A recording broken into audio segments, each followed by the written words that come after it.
Na habari za muda huu, ndugu watazamaji na wafuatiliaji wa Jida Media, pia wale wapendwa watazamaji wa ukweli wa mambo. Bwana, kama tunavyojua, Iran na Russia zimeungana na huu ushirikiano wao umezua wasiwasi mkubwa dhidi ya Mashariki ya Kati. Je, dunia iko kwenye hatari ya kuingia kwenye mgogoro mkubwa zaidi wa kijeshi Mashariki ya Kati? Je, ni kwa nini ushirikiano kati ya Iran na Russia umeanza kuwatia hofu Marekani na Israel? Usiondoke. Leo tunakuletea uchambuzi mzito wa kina kuhusu taarifa mpya zinazoonyesha kuwa Iran imeimarisha kwa kasi uwezo wake wa makombora ya masafa marefu yenye uwezo wa kufika kila kona ya Israel.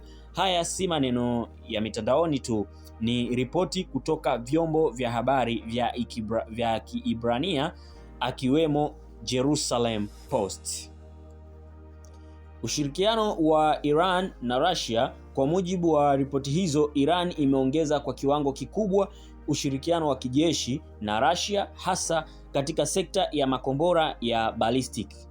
Ushirikiano huu haukuanza leo, lakini kwa sasa unaelezwa kuwa umechukua kasi ya kipekee kufuatia kile kilichoonekana na kama tishio la mashambulizi ya kijeshi kutoka Marekani au Israel.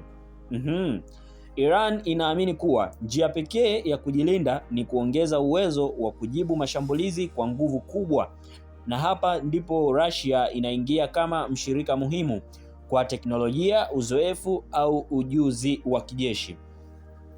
Je, kwa nini Israel ina wasiwasi?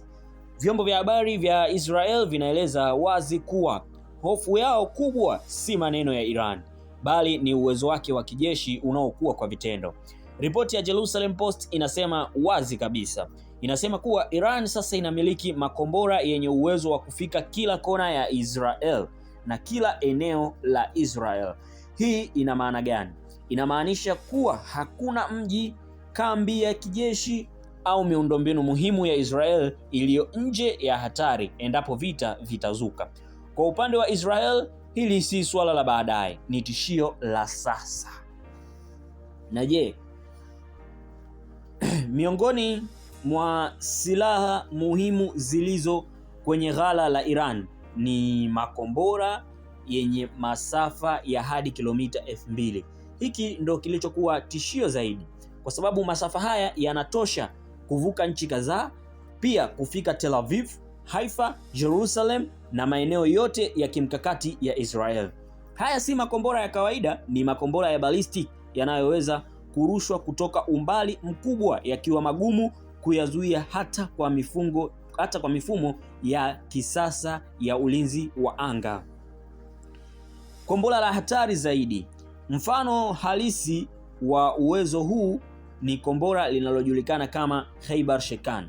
Kombora hili ni sehemu ya mfululizo wa Shahab, na kwa mujibu wa wataalam wa kijeshi lina masafa takriban ya kilomita 2000, lina kichwa kizito cha mlipuko, pia lina usahihi wa hali ya juu. Cha kushangaza zaidi, teknolojia ya kombora hili inasemekana imetokana na ushirikiano na Korea Kaskazini. Nadhani mnamjua Korea Kaskazini alivyojiimarisha katika silaha, na sasa kuboreshwa zaidi kupitia msaada wa Russia. Bwana, hii vita ni kali sana. Hii inaifanya Khaibar Shekan kuwa moja ya silaha hatari zaidi katika mkakati wa Iran wa kujihami au kushambulia endapo italazimika. Pia Iran imeacha ujumbe kwa dunia. Iran inasema hawako peke yao na hawako dhaifu. Kwa Iran, makombora haya si tu silaha, ni kadi ya mazungumzo, ni njia ya kuzuia mashambulizi na ni onyo kwa yeyote anayefikiria kuchukua hatua za kijeshi dhidi yake. Hiyo ni Iran imetoa onyo kwa dunia. Kwa upande mwingine, kwa Israel na Marekani, huu ni mstari mwekundu unaozidi kusogezwa mbele zaidi. Je, kadri ushirikiano kati ya Iran na Russia unavyozidi kuimarika, ndivyo hali ya usalama Marekani na Israel au Mashariki ya Kati inavyozidi kuwa tete. Na je, swali kubwa linabaki, huu ni mkakati wa kujilinda au maandalizi ya vita kubwa. But historia itatupa majibu, lakini kwa sasa dalili zinaonyesha kuwa mizani ya nguvu inabadilika na dunia inapaswa kufuatilia kwa makini kila hatua inayofuata. Bwana, kabla hujaondoka usiache kusubscribe, kulike na kucomment, pia share kwa wengine waweze kupata ujumbe huu. Mimi ni Kamanda wa Zamu.